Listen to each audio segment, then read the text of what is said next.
Hello and welcome to Spirit School with Spirit Mom. Today we'll be talking about the law of rhythm. What goes up must come down.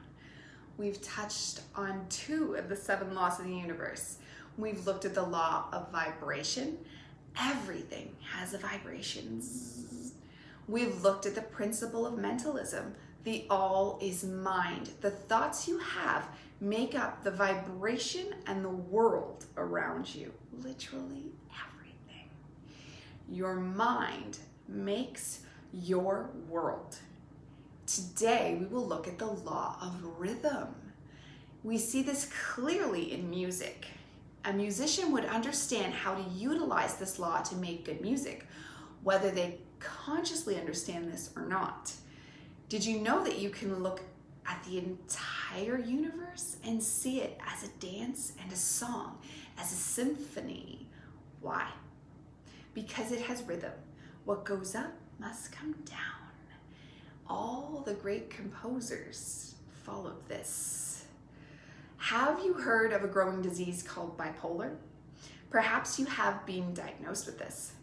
Did you know what this disease really is?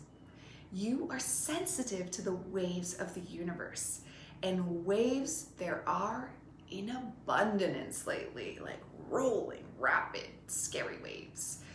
What do we do about this? First, let's look at what these waves of rhythm do.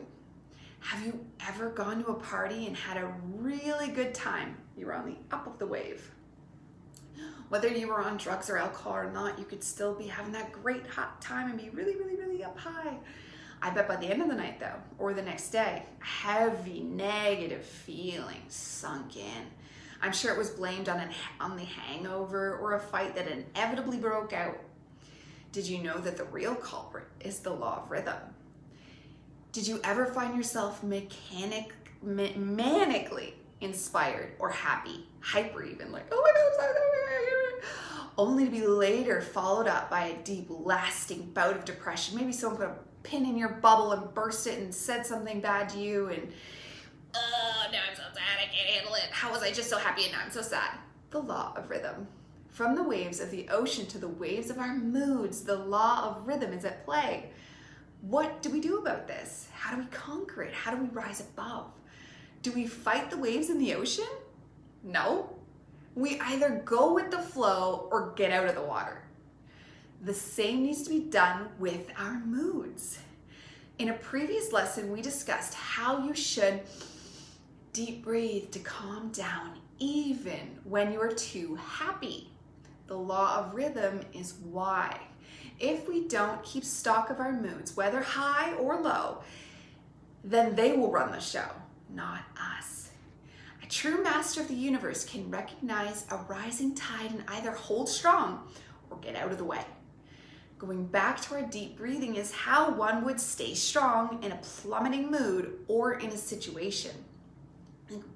Or you can physically lift the situation with a song bowl, a good song, singing yourself, listening to it, or going for a run, or physically walking away. No longer do you have to go down with the negative vibes. Yes, it will come through because that is one of the concrete laws of the universe. However, you do not need to stand there and take it, whether it's emotional or physically leaving. You can see the mood changes or situation changes for what they are and rise above it. Energetically, stand above the rising tide. Be the human in a bad situation that can rise above and be the rock of stability many are in desperate need of. The law of rhythm, like all the laws, are concrete, but since we are the universe and everything is fluid, we don't have to be a victim to its forces. We can rise above, and we will rise above. We can do this. Tomorrow we're going to discuss how we can use our imaginations to make our future. But for today, let's take a look. Let's look around us when we see something start to arc too high. You don't need to ruin a good time, but take a deep breath. Feel that fizziness of a too high mood. Take a deep breath, calm yourself down. I know this takes maturity because sometimes, oh, I like being hyper, I'm having such a nice time, I don't want to ruin it. But if you don't take check of yourself and pull it back, you don't need to be miserable. Just take a deep breath and feel yourself calming down. Feel that high vibration almost dissipate, but not in a happy way. You can send it out to the world, share some of that happiness. So you are leveling out the flow. Think of an erratic heartbeat. You want it to be smooth flowing. Now that's easier to notice when it's down. Take a deep breath and bring yourself up. That's obvious if you just spilled that drink, which I like to use. I have kids, they spill drinks all the time. How could you? Day is ruined. No, I'm taking a deep breath and I'm pulling it back up. Now we do it to do the same thing if we go too manically high. Pull it back down, but not with negativity, still with positivity. Just calmer positivity and keep the vibes smooth.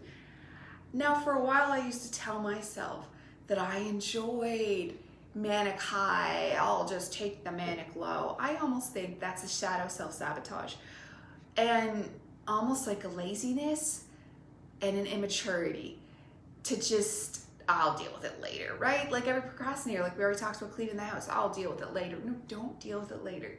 Deal with it now.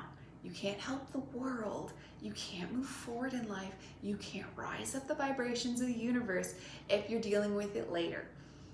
Deal with it now.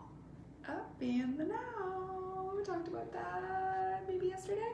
Okay, tomorrow we'll talk about, it goes into the law of mentalism, but we're gonna get more in detail about how we can use our imaginations to shape the world, and specifically our world. Dance well, my friends, in your own rhythms. Goodbye for now, Spirit Mom.